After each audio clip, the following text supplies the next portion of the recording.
Viral aksi kejar-kejaran polisi dengan sopir truk, merengek minta ampun setelah ditangkap.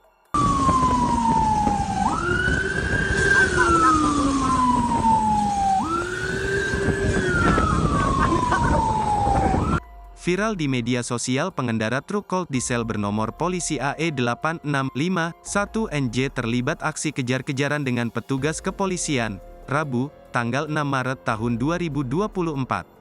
Berdasarkan informasi yang dihimpun, aksi kejar-kejaran itu terjadi di sepanjang Jalan Rakosasi hingga Jalan Raya Sukabumi Cianjur, tepatnya di depan SMK 1 Sukalarang Desa Cimangkok, Kecamatan Sukalarang, Kabupaten Sukabumi.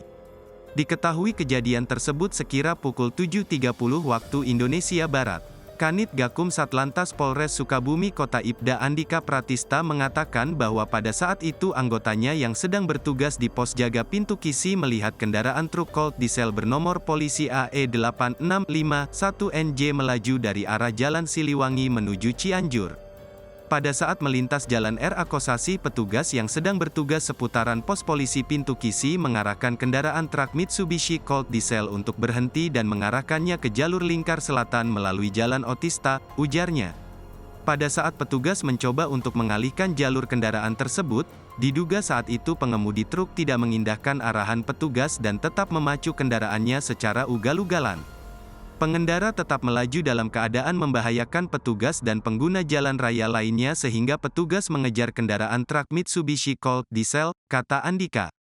Sementara itu, pengemudi truk berhasil diberhentikan petugas di Jalan Raya Sukabumi Cianjur, tepatnya di depan SMK 1 Sukalarang Desa Cimangkok, Kecamatan Sukalarang, Kabupaten Sukabumi setelah terlibat aksi kejar-kejaran.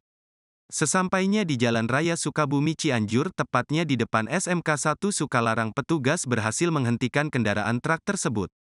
Akibatnya dari peristiwa tersebut arus lalu lintas sempat mengalami kepadatan namun telah dapat diurai kembali, ucapnya. Dugaan sementara yang menjadi pemicu hal tersebut, pihaknya menduga pengemudi baru pertama kali melintasi wilayah Sukabumi dan belum menguasai medan. Jadi kalau dari pengakuan yang bersangkutan, pengemudi, dia itu belum hafal wilayah Sukabumi dan masih mengandalkan Google Maps, pungkasnya, tutupnya. Download Tribun X sekarang, menghadirkan lokal menjadi Indonesia.